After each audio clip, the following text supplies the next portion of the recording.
আমি বলছি তুই ভূত, এই জন্য পালাইছি। আমি তো ভূত না, আমি শুভ। ঠান্ডা জ্বালা এরকম করতাছি। শীতের থেকে বাঁচতে হলে একটা মেয়ে বিয়ে করবো, দুজনে মিলে পালবো। ওরে বাবা, শীতের দিনে কম্বল রাখবো না। 6 মাস কে নাইলে 6 যুগ না খায় থাকমু। আহ কম্বলে তোলা হোক, কম্বলে তোলা হোক, শীত কমে নেই। আমার জামাই আবার শীত শীত করে দেয় না, আমারে পছন্দ করে নাই, এলে আমারে বাগায় দিছে। তাইলে আপনারা আমারে বিয়ে করবেন? তাইলে আমি রাজি। এত তো আমার কাছে আগে। আরে আমার কাছে এই আরে তোমরা আমারে ছাড়ো, সিরা লাইবা আমারে।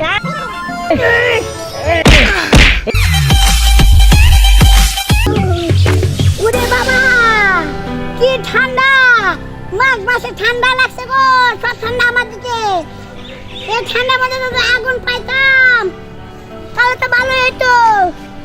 আগুন কই যে পাই? ওরে ঠান্ডা রে, এই জীবনের মনে প্রথম ঠান্ডা আমার লাগছে গো। কি ঠান্ডা! কে কোথায় আছো? আমার বাঁচাও! আগুন নিয়ে দৌড়ে ও, আমার ঠান্ডা লাগছে গো। ওরে বাবা রে বাবা। ঠান্ডা! কিরে? কিরে দোস্ত? কে? তুই আমার দেখে পালালি কে? পালামু না কি করমু? আমি বলছি তুই ভূত, এই জন্য পালাইছি। আরে দোস্ত, আমি তো ভূত না, আমি শুভ। ঠান্ডা জ্বালা এরকম করতাছি। তাহলে তোর এই বেশ কেন?